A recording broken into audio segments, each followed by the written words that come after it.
अस्सलामुअलैकुम, this is Aaqib Shahzad. I hope you are doing great. Last time हमने start किया था बायोकेमिस्ट्री का डिस्कशन करना, जो कि यूनिवर्सिटी ऑफ कश्मीर का पेपर है 2022 का, और बुकलेट सीरीज़ ए है। 60 क्वेश्चन से 70 मिनट से।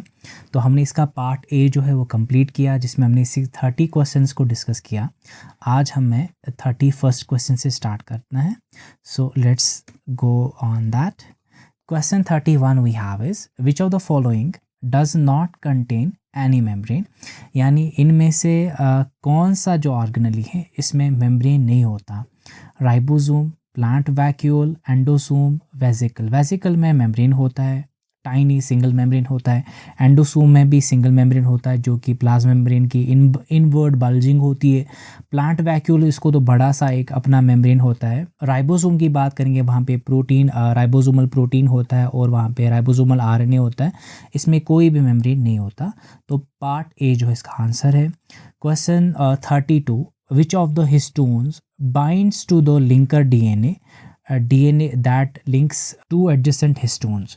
यानी हमारे जो वहाँ पे beads on the string model जब हम पढ़ते हैं, वहाँ पे जो हिस्टोन कॉम्प्लेक्स होता है H1, H2A, H2B, H3 and H4, वहाँ पे जो बीच वाला स्ट्रेच होता है डीएनए का, उसके ऊपर जो है एक हिस्टोन प्रोटीन ऐड होता है।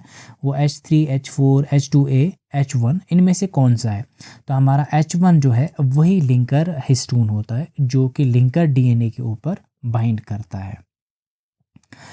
क्वेश्चन 33, बीट्स ऑन स्ट्रिंग, जैसे मैंने न्यूक्लियोसोम की बात की थी अभी, structure has an average diameter of, इस न्यूक्लियोसोम का डायमीटर कितना होता है? 10 नैनोमीटर, 15 नैनोमीटर, 25 नैनोमीटर। तो इसका जो विड्थ होता है वो होता है 10 नैनोमीटर्स। तो question 34, which of the following proteins recognize the origin of replication and is called the E coli licensing factor? यानी इकोलाई में जब रेप्लिकेशन होती है, वहाँ पे एक डीएनए का प्रोटीन आता है जो ओरिजिन को रिकॉग्नाइज करता है। तो हमें बोलना इनमें से कौन सा रिकॉग्नाइज करता है? DNA A, DNA B, DNA polymerase 3, topoisomerase 1। तो हमें पता होना चाहिए जो डीएनए ए है वही है हमारा जो रिकॉग्नाइज करता है ओरिजिन ऑफ रेप्लिकेशन को। जो डीएनए बी है, डीएनए बी जो इकोलाई में होता है वो है हमारा प्राइमेस। जो डीएनए पॉलीमरेज 3 है ये सीधे सिंथेसिस करता है, तो ये रिकॉग्नाइज नहीं करता। टोपोआइसोमेरेज फर्स्ट जो है ये निक करता है, यानी ये कट मारता है, जिससे सुपर कॉइलिंग रिलीव होती है। Question 35, what was the main limitation of Marshall-Nirenberg's findings on genetic code? जो मार्शल नाइरनबर्ग ने भी जेनेटिक कोड के बारे में कॉन्सेप्ट दिया था, तो मेन लिमिटेशन उसकी क्या थी? Triplet concept of codon was missing, composition of codons were not known, the sequence of codons for different amino acids was not known. जैसे हमारे पास 20 या 22 अमाइनो एसिड्स है जो कि हमारे प्रोटीन्स में पाए जाते हैं मोस्टली, तो उन सब को इनकी जो जेनेटिक कोड्स होते हैं जिनको हम कोडॉन्स कहते हैं, वो सब के सब वो फाइंड आउट नहीं कर पाए। यही तो मेन लिमिटेशन थी। Okay, question 36, which of the post translational modifications can happen to chromatin histone? जो क्रोमैटिन प्रोटीन होता है, जो हिस्टोन प्रोटीन होता है, जो कि डीएनए के साथ जब मिलता है उसको हम क्रोमैटिन कहते हैं। तो उसकी पोस्ट ट्रांसलेशनल मॉडिफिकेशन भी हो सकती है उस प्रोटीन की, जो क्रोमैटिन प्रोटीन होता है। तो उस प्रोटीन की कौन कौन सी मॉडिफिकेशन हो सकती है वो हमें बोलना है। मिथाइलेशन, हाँ। एसिटाइलेशन, ये भी हो सकता है। एडीपी राइबोसाइलेशन, फॉस्फोराइलेशन, ये भी हो सकते हैं। ग्लाइकोसिलेशन या सोमोआइलेशन एंड यूबिक्यूटिनेशन, ये सारे के सारे जो है ये पोस्ट ट्रांसलेशनल मॉडिफिकेशन होते हैं प्रोटीन के।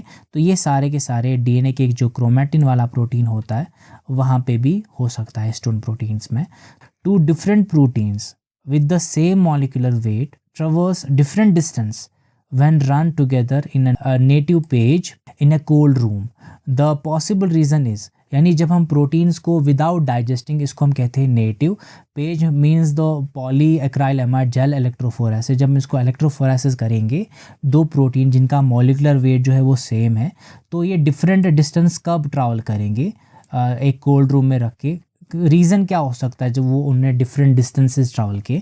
The two proteins experience the different magnitude of resistance in their movement as possess different shapes, यानी इन प्रोटीन्स की अगर शेप जो है डिफरेंट हुई तभी वो है डिफरेंटली उनको रेजिस्टेंस अप्लाई होगी और वो तभी जो है एक आगे जाएगा एक पीछे आएगा। The two proteins possess a different amino acid sequence. They have no different interaction with polyacrylamide. ये भी नहीं है all of the above. तो मेन पॉसिबल रीज़न जो है उनकी डिफरेंट शेप्स की वजह से डिफरेंट रेजिस्टेंसेस जो है अप्लाई हुए, जिसकी वजह से ये सेम मॉलिकुलर वेट वाले प्रोटीन भी डिफरेंटली उस जेल पे चलेंगे। Question 38 for gel filtration chromatography, जो जेल फिल्ट्रेशन क्रोमेटोग्राफी है of proteins, which of the following is true, हमें बोलना इनमें से सही जो है वजह क्या है जेल फिल्ट्रेशन क्रोमेटोग्राफी के बारे में। लार्ज और elongated proteins enter the pores in the Beed, यानी वहाँ पे जो बीड्स होते हैं और जब हम इनको प्रोटीन ऊपर से डालते हैं उसमें स्मॉल साइज़ के प्रोटीन भी होते हैं, लार्ज साइज़ के प्रोटीन भी होते हैं। जो बीड्स होते हैं उनके बीच में जो होल होता है, जो हमारे लार्ज साइज़ के प्रोटीन्स होते हैं वो उन पोर्स के अंदर चले जाएंगे, ये बिल्कुल गलत है। Small proteins enter the pores in the Beed, हाँ ये सही है, स्मॉल प्रोटीन्स ही बीड के अंदर चले जाते हैं। लार्ज और elongated proteins elute from the bottom of the column later, वो तो बीड के अंदर गए ही नहीं, वो तो बाहर से ही इल्यूट आउट हो जाएंगे, यानी बीड के बाहर से ही जब निकलेंगे तो जल्दी से बॉटम पे पहुंचेंगे और जल्दी से निकल जाएंगे, यानी लेटर तो नहीं निकलेंगे, वो पहले निकलेंगे। Small proteins elute from the bottom of the column first, small proteins जो कि वो स्मॉल साइज़ के होते हैं वो बीड के उन पोर्स के अंदर चले जाएंगे ना, तो उसकी वजह से क्या होता है वो ज़्यादा टाइम देंगे तो वो लास्ट में इल्यूट आउट हो जाता है। तो इस हिसाब से ऑप्शन बी है सबसे अप्रोप्रिएट आंसर है। Question 39. The movement of proteins in SGS page and gel filtration can be described as, यानी जो SGS पेज है सोडियम डोडेकाइल सल्फेट वाला पेज, यानी ये नेटिव पेज नहीं है, इसमें हम SGS जो है हमारा यूज़ करेंगे। और जेल फिल्ट्रेशन जो कि हमने अभी डिस्कस किया, तो इनमें जब प्रोटीन के मूवमेंट को हम डिस्कस करेंगे डिस्क्राइब करेंगे तो इनमें सबसे मोस्ट अप्रोप्रिएट ऑप्शन कौन सा है, ये बहुत इंपॉर्टेंट क्वेश्चन है, बहुत मज़ेदार क्वेश्चन है। Large proteins follow the smaller proteins, यानी लार्ज प्रोटीन जो है वो पीछे पीछे चलेंगे स्मॉलर प्रोटीन्स की, इन बोथ रिजॉल्विंग टेक्निक्स, दोनों में तो नहीं चलेंगे। SGS पेज में ही जो है हमारे स्मॉल प्रोटीन आगे चलेंगे, बड़े प्रोटीन पीछे पीछे चलेंगे। जेल फिल्ट्रेशन में ऐसा नहीं है, small proteins follow the large proteins in both the dissolving, यानी स्मॉल प्रोटीन जो है वो लार्ज प्रोटीन के पीछे पीछे चलेंगे दोनों टेक्निक्स में। नहीं, SGS पेज में जो है स्मॉल प्रोटीन आगे आगे होता है और लार्ज प्रोटीन पीछे पीछे होता है। जेल फिल्ट्रेशन में स्मॉल प्रोटीन लास्ट में होता है, बड़े प्रोटीन आगे होते हैं। Small protein will move first in SGS page and later in gel filtration, यानी जेल फिल्ट्रेशन में स्मॉल प्रोटीन लास्ट में निकलेगा और SGS पेज में पहले। ये वाला ऑप्शन मोस्ट अप्रोप्रिएट है, ये वाला भी गलत है। तो हमारा 39 का सी पार्ट आंसर है। Which technique is use to assess drug concentration in plasma, जो प्लाज्मा होता है ब्लड का, उसमें अगर हमें ड्रग की कंसंट्रेशन का पता चला ना तो कौन सी टेक्निक का यूज़ करेंगे, IR spectroscopy, ultraviolet spectroscopy, non aqueous titration, radial immuno, ऐसे तो कौन सा हम जो है इसमें टेक्निक यूज़ करते हैं, that is the option D radial immunoassay, वो यूज़ करते हैं ड्रग का कॉन्सेंट्रेशन प्लाज्मा में पता चलाने के लिए। Which statements holds good for ELISA enzyme linked immunosorbent assay के लिए कौन सा स्टेटमेंट इनमें से जो है सही बैठता है। Can be use to detect both antigen and antibody, ये सही है। इट इज़ वेरी सेंसिटिव, हाँ ये भी सही है। And can detect less than a nanogram 10⁻⁹ grams of a protein, ये भी सही है। Enzyme link to an antibody can be monoclonal और पॉलीक्लोनल, ये भी सही है। सारे के सारे ऑप्शन जो है इसमें सही बैठते हैं। Question 42. Iron in hemoglobin is in ferrous state and the oxygen molecule binds to Fe2 positive state में होता है आयरन। ओके, तो ये जब ऑक्सीजन वहाँ पे बाइंड करता है कोऑर्डिनेशन बॉन्ड से, किस टाइप के बॉन्ड से वो वहाँ पे कोऑर्डिनेशन साइट पे, कौन सी कोऑर्डिनेशन साइट पे, 6th coordination site, it's first coordination site, 3rd coordination site, 4th coordination site, ये हमें याद रखना चाहिए। जो 6th कोऑर्डिनेशन साइट होती है वहाँ पे हमारा ऑक्सीजन आयरन पे ऐड हो जाता है। Question 43. Which of the following is correct, इनमें से कौन हमारा ऑप्शन सही है। Only 50% of the oxygen carried by the haemoglobin can be release in absence of change in pH, यानी पीएच में कोई चेंज नहीं हुई, सिर्फ 50% जो है हमारा ऑक्सीजन हीमोग्लोबिन पे होगा वो रिलीज़ किया जाएगा, ऐसा नहीं होता है। दे शोज कोऑपरेटिविटी, यानी एक निकल गया तो बाकी सब निकल जाएंगे, ये गलत है। When pH changes to 7.2 only 40% of it is oxygen is release, ये भी गलत है। Hydrogen ions and carbon dioxide increase oxygen affinity of the haemoglobin, नहीं, इससे तो हीमोग्लोबिन की एफिनिटी ऑक्सीजन के लिए जो है डिक्रीज हो जाएगी। नन ऑफ दीज, इनमें से कोई सा ऑप्शन सही नहीं है।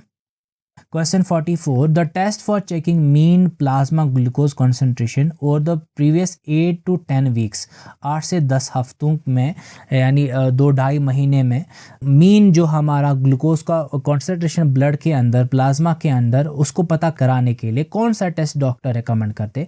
Fasting plasma glucose concentration for 2 days, नहीं है, ऐसा तो नहीं है। हीमोग्लोबिन A1C, आपने सुना होगा HbA1c। ऑरल ग्लूकोज टॉलरेंस टेस्ट, नहीं जी, ये तो नहीं है। 2 hour पोस्ट प्रांडाइल ग्लूकोज कॉन्सेंट्रेशन, नहीं। तो सबसे जो है इंपॉर्टेंट वो ये है कि हमें 2.5 महीने या 3 महीने बाद ये वाला टेस्ट कराना पड़ता है, HbA1c, ये कराना पड़ता है ताकि mean glucose concentration 8 to 10 weeks का पता चले। Which disease cause elevated SGOT and SGPTA liver के एंजाइम्स होते, इनकी कॉन्सेंट्रेशन कब रिलीज, यानी हमारे प्लाज्मा में, ब्लड में इंक्रीज हो जाएगी, कब, किस कंडीशन में। Option 1 hepatitis A, B, C और chronic viral hepatitis, cirrhosis of liver और liver damage from alcohol, haemochromatosis, all of the above. ये सारे की सारी कंडीशंस है जिसमें जो है हमारा इसकी जी कॉन्सेंट्रेशन जो होती है SGOT, SGPT की एलिवेट हो जाती है। Okay, question 46, in which of the following clinical condition the activity of creatinine kinase is not seen, किस कंडीशन में क्रिएटिनिन जो हमारा काइनेस है, फॉस्फोरिलेशन कराने वाला एंजाइम, नहीं देखा जाएगा, किस कंडीशन में। मस्कुलर डिस्ट्रॉफी में देखा जाएगा, यानी मसल्स का जहाँ पे इन्वॉल्वमेंट है वहाँ पे देखा जाएगा। मसल डिजीज़ वहाँ पे देखा जाएगा। पैनक्रिएटाइटिस, मायोकार्डियल इन्फ्रैक्शन, यानी muscular dystrophy, muscle disease, myocardial infarction, जो हार्ट का जो कंडीशन है उसको कार्डियक अरेस्ट कहेंगे, तो उसमें भी देखा जाएगा क्योंकि मसल का इन्वॉल्वमेंट है। पैनक्रिएटाइटिस में वहाँ पे वो एमाइलेस वगैरह वो वाले एंजाइम का एलिवेशन हो जाता है, तो पैनक्रिएटाइटिस जो है हमारा इसमें नहीं देखा जाएगा। 47, which of the following enzymes hydrolyzes alpha-1,4 linkages in starch glycogen to yield maltose, यानी जो हमारा alpha-1,4 लिंकेज होता है ग्लूकोज मॉलिक्यूल्स के बीच में, जो स्टार्च में या ग्लाइकोजन में होता है, तो वहाँ पे कौन सा एंजाइम जो है ये वाले टाइप का बॉन्ड जो है वो ब्रेक करेगा। अल्फा एमाइलेस, सुक्रेज तो सुक्रोज ब्रेक करेगा, लैक्टेज तो लैक्टोज को ब्रेक करेगा। ऑल ऑफ दैट, वो ये 3 जो है ऑप्शन गलत है। अल्फा एमाइलेस जो है वो सही ऑप्शन है। Question 48, what is a xenobiotic, xenobiotic क्या है। अ न्यूट्रिएंट, नहीं। Metabolisable chemical substance but not a nutrient, ये सही है, यानी वो एक मेटाबोलाइजेबल केमिकल होता है सब्सटेंस जिसको मेटाबोलाइज किया जा सकता है बट वो न्यूट्रिएंट नहीं होता। नॉन मेटाबोलाइजेबल, नहीं जी, मेटाबोलाइजेबल न्यूट्रिएंट तो नहीं होता वो। Okay, question 49, innate immunity does not include, इनमें से कौन सी चीज़ जो है इनेट इम्यूनिटी में नहीं होती। एनाटॉमिक फिजियोलॉजिकल बैरियर, जो बाहर स्किन का वगैरह वगैरह इसका बैरियर होना, ये तो होता है। एंडोसाइटिक या फैगोसाइटिक बैरियर क्या ये है। इन्फ्लेमेटरी बैरियर क्या ये है, इन्फ्लेमेशन, इनमें से कौन सा बैरियर नहीं होता। None of these. Question 50 we have is adaptive immune responses are characterized by, adaptive immune response जो है हमारा adaptive immune system होता है, उसके responses यानी उसके characteristics क्या क्या होते हैं। Specificity, ये भी सही है। Diversity भी दिखाता है, memory उसकी होती है। Self non self recognition ये भी होता है, यानी हमारे first, second, third and fourth, यानी ये सारे के सारे ऑप्शन जो है सही है। तो पार्ट सी इसका राइट आंसर है। Question 51, the major effector functions that enable antibodies to remove antigens and kill pathogens are. जो एंटीबॉडीज होते हैं वो कौन से पाथवे या कौन सा मेथड यूज़ करेंगे जिससे वो एंटीजेंस को रिमूव करेंगे या पैथोजेंस को किल करेंगे। ऑप्सोनाइजेशन यानी वो उनको टैगिंग करेंगे, कंप्लीमेंट एक्टिवेशन की सरफेस पे बैठेंगे उनको छेद करेंगे, antibody dependent cell mediated cytotoxicity यानी टी साइटोटॉक्सिक सेल्स को एक्टिवेट करेंगे। ये सारे के सारे वो काम करते। तो ऑप्शन सी जो है राइट आंसर है, both A and B. Question 52 we have is match the following column, यानी हमें मैचिंग कराना है। Type 1 hypersensitivity, type 1 hypersensitivity क्या है? Transfusion reaction, haemolytic disease of newborn नहीं जी, haemolytic involve TH1 result in Arthus नहीं जी, mediate by immunoglobulin E antibody, यानी ये वाला जो है राइट आंसर है। पार्ट 2 है हमारा, टाइप 2 हाइपर सेंसिटिविटी क्या है? Transfusion reaction and haemolytic disease of a newborn are its examples. B का जो है हमारा ये वाला राइट ऑप्शन है, A part. Type 3 hypersensitivity जो है ये आर्थस रिएक्शन दिखाता है, result in Arthus reaction. And type 4 hypersensitivity जो है इन्वॉल्व्स TH1 जो है सेल्स। तो 52 का हमारा इस हिसाब से जो है 52 का डी पार्ट जो है सही बैठता है। तो 52 का हमारा डी ऑप्शन जो है सही है। Question 53 is a large quantity of genome or a piece of DNA is needed for laboratory purpose. It can be obtained by, जो बहुत बड़ा पीस हमें अगर चाहिए या बहुत क्वांटिटी एक जीनोम की चाहिए या DNA का फ्रेगमेंट्स बहुत सारे चाहिए तो इसके लिए हम क्या कर सकते हैं? Option 1, growing large number of cells in a cell culture, बहुत सारे सेल्स को जो कल्चर किया सेल ब्रॉथ में या हमारे सेल प्लेट्स पे बैटरी डिश में हम ग्रो करेंगे, फिर हार्वेस्ट करेंगे। तो ऐसे भी हम जो DNA जो है उसकी क्वांटिटी को बढ़ा सकते हैं बाय क्लोनिंग एक्सपेरिमेंट्स या हमारा पॉलीमरेज चेन रे PCR करेंगे। ऑल ऑफ दैट वो ये सारे के सारे ऑप्शन सही है। इस सब से हमारा DNA जो है, DNA की जो कॉन्सेंट्रेशन है, DNA की जो क्वान्टिटी है उसको हम बढ़ा सकते हैं। The type of restriction enzyme used in recombinant DNA technology, recombinant DNA technology में restriction enzyme जो है उनके types होते हैं। तो type 1, type 2, type 3 कौन सा type जो है recombinant DNA technology में यूज़ करते हैं वो हम type 2 करते हैं because it is the most accurate। type 1 और type 3 जो है ये accurate नहीं होते, ये कुछ 20, 30 या कुछ 100 बेस पेयर जो है away from the restriction side जो है क्लीव करेंगे, तो ये सही नहीं होता। इस हिसाब से जो हमारा टाइप 2 है वो शार्पली जो है क्लीव करता है। तो question 55, which of the following is the most important discovery that led to the discovery of recombinant DNA technology? सबसे बड़ी डिस्कवरी क्या थी जिसने रिकम्बिनेंट DNA टेक्नोलॉजी को फ़रोग दिया या इसकी डिस्कवरी को आसान बनाया रिकम्बिनेंट DNA टेक्नोलॉजी का काम करने के लिए? कौन सी सबसे बड़ी डिस्कवरी थी? Discovery that DNA is the genetic material, discovery of DNA structure, deciphering of genetic codes, discovery of restriction enzyme. Discovery of restriction enzyme ही वो डिस्कवरी थी जिसने रिकम्बिनेंट DNA टेक्नोलॉजी को फ़रोग दिया। Choose the incorrect statement, incorrect statement को highlight करेंगे। Incorrect statement दिखाना हमें यीस्ट आर्टिफिशियल क्रोमोसोम के बारे में, जो वेक्टर होता है उसके बारे में। Yeast artificial chromosome molecule is approximately 10 kilo basis in size, ये गलत है क्योंकि वो 100 किलो बेसिस के ऊपर होता है, तो ये पहला वाला ऑप्शन ही जो है इनकरेक्ट है। बाकी हम पढ़ेंगे। It contains both yeast origin of replication and prokaryotic origin of replication, ये सही है।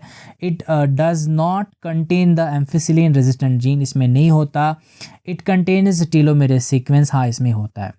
Question 57, the heat given to an ideal gas, ideal gas को हमने हीट दी का किस में? आइसोथर्मल कंडीशंस में, वहाँ पे टेम्परेचर का कोई चेंज नहीं होगा। इज़ यूज टू, वहाँ पे हमने जो हीट दी वो कहाँ चली गई, वो किस लिए दी हमने?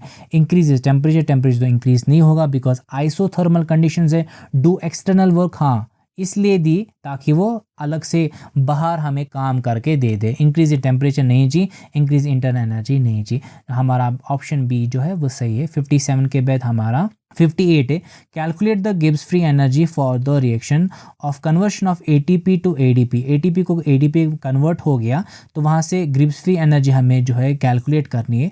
तो हमें ये पता होना चाहिए इसका जो फॉर्मूला है वो delta G is equal delta H minus T delta S। तो हमें ये सारे ऑप्शंस दिए हुए यहाँ पे, जैसे यहाँ पे केल्विन में 293 केल्विन हमारा T निकला, ऐसे हमारा एंट्रोपी जो है 19.07 किलो कैलोरीज है, एंथैल्पी जो है हमारा डी डेल्टा एच, और जो हमारा एंट्रोपी है वो 90 कैलोरीज। तो कन्वर्शन वैल्यूज़ अप्लाई करके और जो फॉर्मूला हमारा delta G is equal delta H minus T delta S, वो अप्लाई करके हमारा जो ऑप्शन डी है -7.3 किलो कैलोरीज, वो आंसर आ जाता है। 59. The melting of ice into liquid water is an example of a tube dash reaction. जब ice melt होता है तो ये वाला जो क्वेश्चन है ये कंट्रोवर्शियल था की में। तो इसमें जो क्या बोला जा रहा है कि हमें आइस को जब वो कन्वर्ट हो जाता है वाटर में, ये एग्जाम्पल किस रिएक्शन की है, एंडरगोनिक यानी उसने टेम्परेचर को एब्जॉर्ब किया, या एंडोथर्मिक, ये दोनों ऑप्शन जो है इसमें आ जाते हैं। तो इस हिसाब से ये कंट्रोवर्शियल था, इसको कैंसिल किया गया। तो what is the reverse process of neutralisation? Neutralisation का रिवर्स प्रोसेस जो है वो है hydrolysis.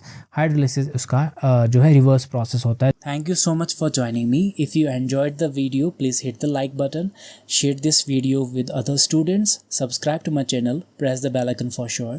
Thank you so much guys.